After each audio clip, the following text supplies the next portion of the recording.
Welcome back to Family Heritage Stories with another edition of The Caring Stories. We are joined today by Tanya Toole, Executive Director of Holding Out Help. Tanya, thanks so much for being here today. Thank you for having me. I'm excited to hear about the important work that you're doing at Holding Out Help. Can you start by just telling us about your mission and what it is that you do? Yeah, absolutely. Our mission at Holding Out Help is to provide those from a polygamous culture really the care, support, and resources to become independent and self sufficient. And although there are so many different moving pieces in this, our ultimate goal is to help them go from a closed, isolated community to full independence out in our society. Such amazing work that you do and so important. And I believe that most of us, especially here in Utah, have heard of these polygamous groups. Yeah. Can you help us understand the need for this critical care that you offer and the services that Holding Out Help provides? Yeah, that's encompasses so much, but, I'm not from Utah originally, and I moved here in, like, '96, and I remember my husband and I really just kinda joking about this topic of polygamy, but just really didn't think it was very prevalent, and then, we received an email asking if we'd open up our home to be a safe house, and through this whole big it's about 3 years of bringing people in and out of our home, we realized there was nearly 60,000. They prefer to be called fundamentalists, 60,000 fundamentalists living in the Western United States, Canada, and Mexico, but a majority right here and around Utah. And so it's massive. Our agency serves usually between 150 to 250 people per year. But Utah decided to take polygamy from a felony down to an infraction in 2020, the same as a traffic ticket. And what transpired from there is that the people that needed us just started to increase slowly to where we served over 400 people last year.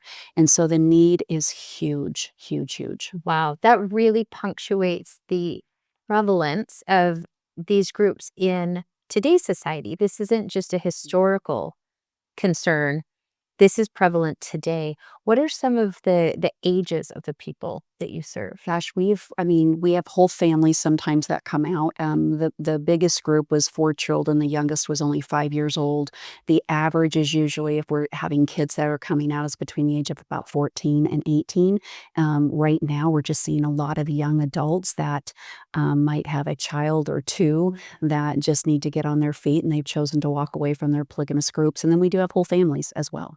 So, It's amazing the bravery that it takes, and then you are there to lend a helping hand, to yeah. hold out help. What are some of those services that you offer? Great question. We have 3 locations. Our main hub is in Draper, Utah, and there we have direct services of case management, tutoring. We have a full mental health care division with 4 counselors and a neurofeedback clinician. And then we have 2 other properties that are considered independent living facilities where we can house families or we can house individual women who are actually transitioning out. So, and then we partner with all kinds of amazing agencies throughout the valley to make sure they have the job skills, the education, life skills, and anything else that they need to get on their feet.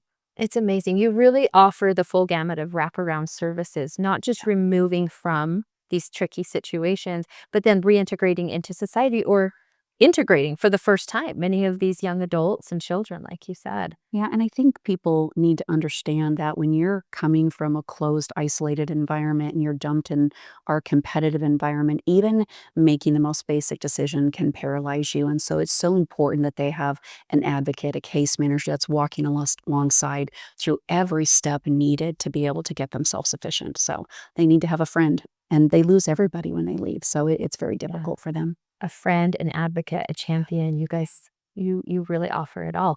How can the community get involved in all of this great work that you're doing? Yeah, we survive off of our volunteers within our community. It's a massive part of who we are. Obviously, donations are huge. Everyone's uncertain about our economy, and so donations have been down this year out of those concerns. But more importantly, we love our volunteers, people that step up and maybe help us with an event. They might be out pulling weeds at one of our locations.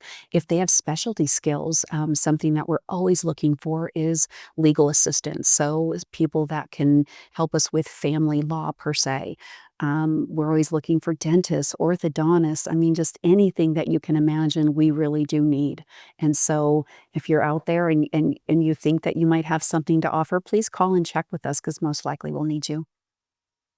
I love that. So, regardless of each of our personal opinions or politics, here is our opportunity to get involved with such an important cause of helping our fellow community members, right? Absolutely, and it's right here in our backyard, right? We're not going to another country. This issue, this problem is right here in our very own backyard, and they have an opportunity to help make a difference in someone's life. And there's so many ways to get involved, right? I mean, we all have something to offer. If you can make a donation, make a donation. If you have some of the services and skills that you mentioned, please consider getting involved in that way as well. Tanya, where can people go to find out more and to get involved? Yep, we are on our Facebook, Holding Out Help, Instagram, Holding Out Help. Our website is holdingouthelp.org. We usually list our needs and the different services that we need. And then we're also on the Just Serve platform as well. So any of those, you can reach Amazing. out and find us. So many ways to get involved. You couldn't have made it easier. Thank you for the important work you do. And thank you for helping with holding out help.